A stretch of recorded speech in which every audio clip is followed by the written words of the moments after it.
Olá, pessoal! Sejam bem-vindos a mais uma aula de biologia. Hoje a gente vai falar sobre as bactérias e a aula de hoje vai ser dada por mim, Jaqueline, Daniel e Andresa. Vamos começar falando sobre a estrutura das bactérias.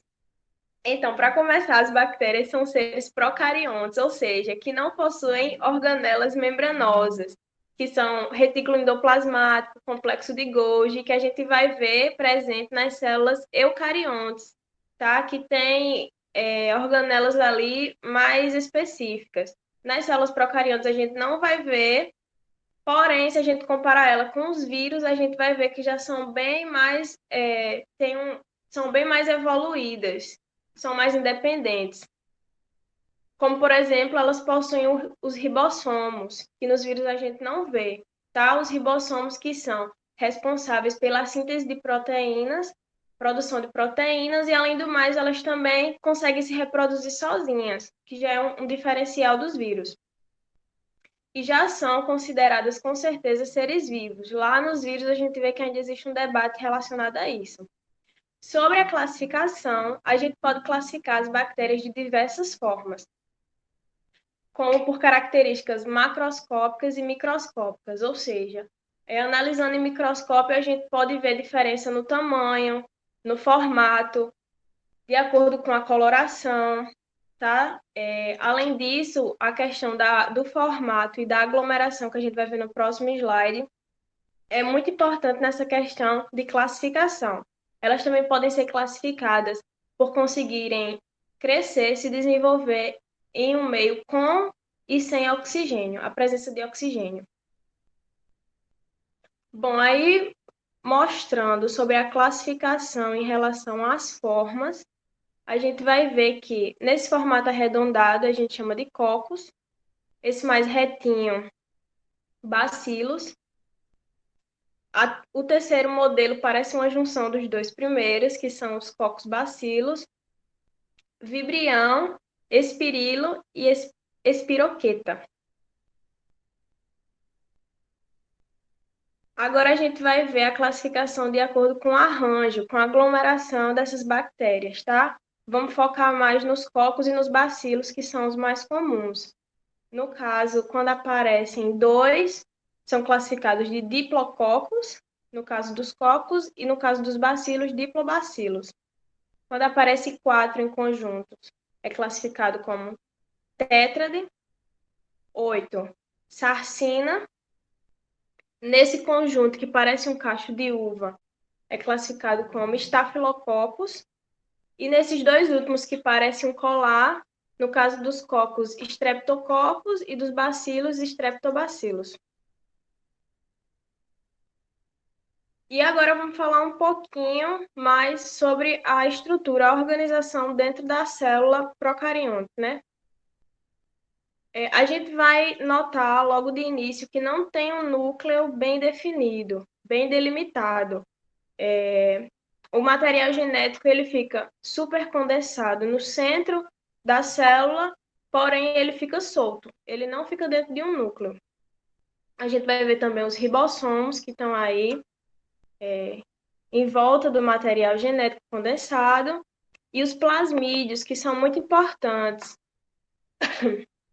Os plasmídios são estruturas circulares que cada um pode ter uma informação diferente, tá?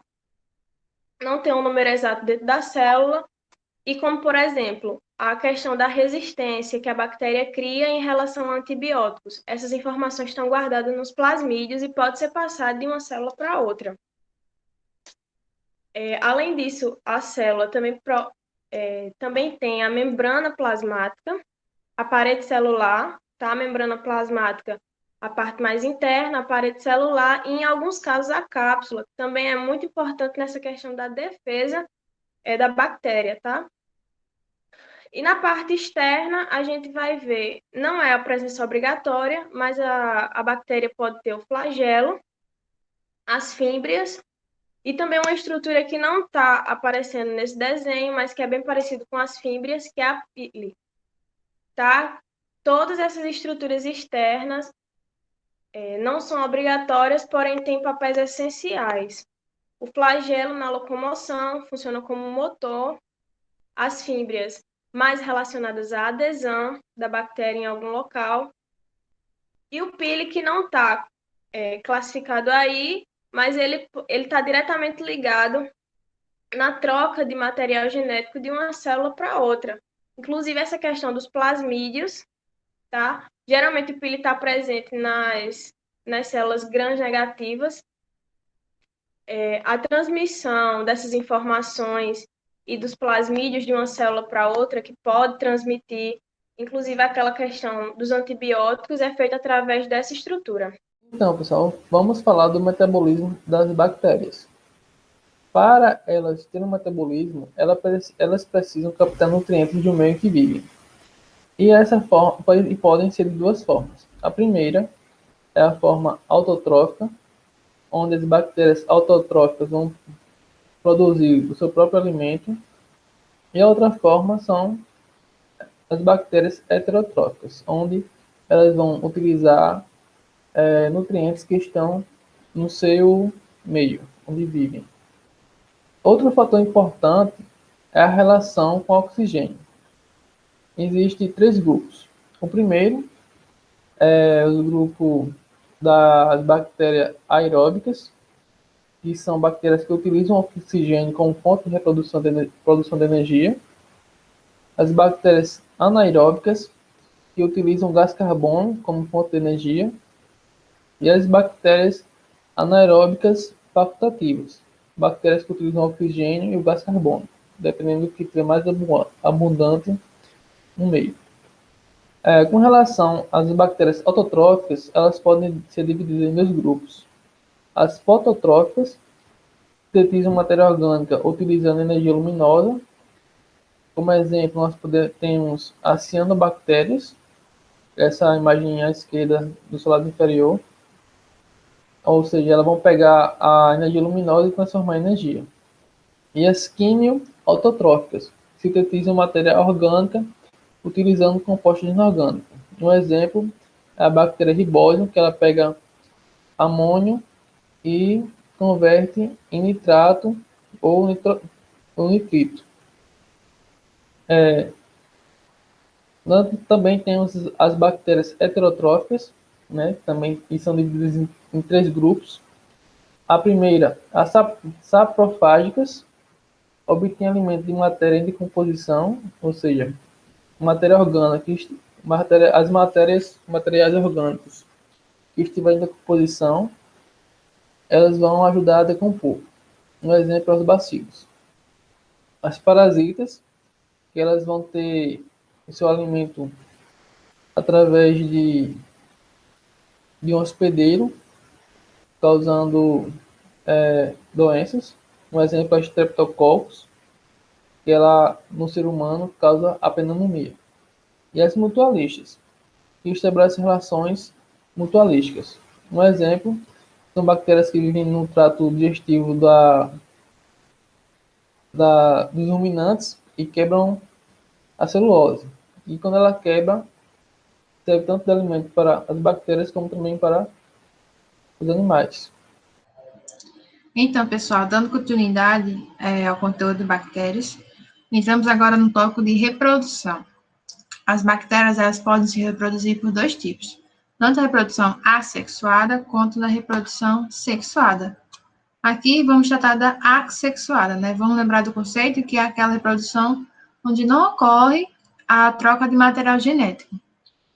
Aqui nessa primeira imagem está do tipo bipartição ou cisparidade ou divisão binária, que ocorre quando uma bactéria, ela aumenta de volume, duplica o seu material genético. Vou botar aqui para vocês. Aqui, pronto. A bactéria, ela aumenta de volume, duplica seu material genético, se divide em duas, formando duas bactérias novas, clones, que são idênticas à que gerou. Aqui elas vão se dividindo, se multiplicando em 2, 4, 6, 8, 10. E aqui o outro tipo é o tipo de esporulação, né, que é característica das bactérias anaeróbicas obrigatórias, que é aquelas bactérias que só se manifestam na ausência do oxigênio, né? Quando ela entra em contato com o oxigênio, ela vai formar um esporo, dentro da bactéria. E esse esporo é uma membrana muito rígida que vai proteger, vai englobar, protegendo o material genético dessa bactéria. Então, isolando todo o resto. Aí, quando essa bactéria ela é isolada, esse material genético, todo o resto do seu citoplasma vai se degradando e vai até chegar à morte, né? Mas o esporo da bactéria, ela tá lá, resistindo, firme e forte, até encontrar um ambiente favorável para o seu manifesto, né? Para que elas possam se reproduzir e se multiplicar. E quando é esse ambiente favorável, é na ausência de oxigênio. Agora, na reprodução sexual, que aí sim ocorre a troca do material genético, né, a transferência gênica, temos o tipo da transformação. O que acontece? Quando as bactérias sofrem lisem, quando elas morrem, partes do seu DNA ficam dispersas no meio. Aqui, por exemplo, como está esquematizado, ficam dispersas no meio, então outras bactérias podem vir e englobar esse material aqui, essa molécula que está dispersa no meio, ao seu próprio DNA. E assim ela vai se dividindo, se multiplicando, esse novo DNA que foi gerado. A outra forma de reprodução sexuada é a transdução, né, que existe a presença do vetor bacteriófago, que é aquele vírus que infecta as bactérias. Então, o bacteriófago, ele participa na transferência do material genético entre bactérias. Quando ele entra e se manifesta dentro das bactérias, ele pode incorporar esse material genético, partes do material genético da bactéria ao seu. E aí, quando ele vai infectando outras bactérias, ele vai levando esse DNAzinho, essa metade da bactéria junto com ele. E aí sim vai se reproduzindo, né? E por isso que é chamada de reprodução sexuada. O outro tipo de reprodução é a reprodução por conjugação, né? É pedaços de DNA que passam diretamente da bactéria doadora, a macho no caso, né? Aqui temos uma bactéria macho, doadora do material genético, que vai pegar sua estrutura chamada de pili e vai se conectar a uma bactéria receptora, né, que é uma bactéria fêmea. Então, a bactéria doadora vai doar a parte desse material genético para a bactéria receptora por uma estrutura chamada de pili. E assim, elas vão se desligar aqui, se desconectar e se dividirem por elas mesmas, levando assim o material genético da outra, né? Por isso que também se encaixa aqui na reprodução sexuada. No próximo slide aqui, vamos ver quais são as doenças causadas por bactérias ao ser humano, né? Então, as bactérias, elas podem ser boas, como vocês viram com o Daniel, mas também elas podem ser ruins, as bactérias patógenas, aquelas bactérias que causam doenças, né? E aqui, exemplo no slide, é a doença tétano, que é causada pelo bacilo Clostridium tetani, né? Que ela pode contaminar solos, plantas, material enferrujado, entre outros materiais. E como é que você adquire essa doença? Se você se cortar um corte profundo, superficial, por objetos perfurantes ou qualquer um outro que esteja contaminado com essa bactéria, né? E essa bactéria em contato com o corte, encontrando condições favoráveis, elas podem se manifestar e causar uma rigidez muscular, dificuldade em engolir, espasmos e convulsões. Só que graças temos a vacina, né? É a vacina antitetânica que nós tomamos para prevenir essa doença que é tão grave. Outra doença também causada por bactéria é a leptospirose, causada por bactérias do gênero Leptospira, né? Causada também pela urina dos animais infectados. Não é só pela urina do rato, que estou vendo aqui, ó, nadando numa poça de água, mas também pela vaca, cavalo, cachorro, gato. São animais infectados pela leptospira que urinam em ambientes abertos, em lixo, e com a incidência de chuvas, inundações, poças de água, de lama, né? As pessoas que tenham contato por um acaso podem contrair, como nessa terceira imagem aqui, ó. Uma criança veio aqui pisar na água e eu não sabia que essa água estava infectada, né? Tem um rato aqui, ele está infectado com leptospirose, urinou aqui, né? Despejou a bactéria, essa bactéria vem aqui, ó, e entra num corte da criança e desenvolve a doença. E aí a pessoa pode desenvolver olhos vermelhos, dor no corpo, dor de cabeça, febre alta, entre outros sintomas, dependendo do grau da doença, né? E como é que a gente previne tudo isso? Andando no calçado, evitar estar brincando na água da rua, não guardar o lixo direito, lavar as caixas d'água direito devidamente, né? Ter um saneamento básico adequado, né? E o tratamento com antibióticos ou que o seu médico, né, prescrever. E entre essas doenças também tem outras, como a diarreia, tem a tuberculose e várias outras. Então, pessoal, essa foi a aula. Eu espero que vocês tenham entendido o conteúdo de bactérias. Qualquer dúvida, pode deixar aqui a pergunta, questionamentos nos comentários. A avaliação do conteúdo, né, a nossa atividade de sempre, está no link abaixo, é só clicar que ele vai te redirecionar a ela. E é isso. Desejamos bons estudos a vocês e até a próxima aula.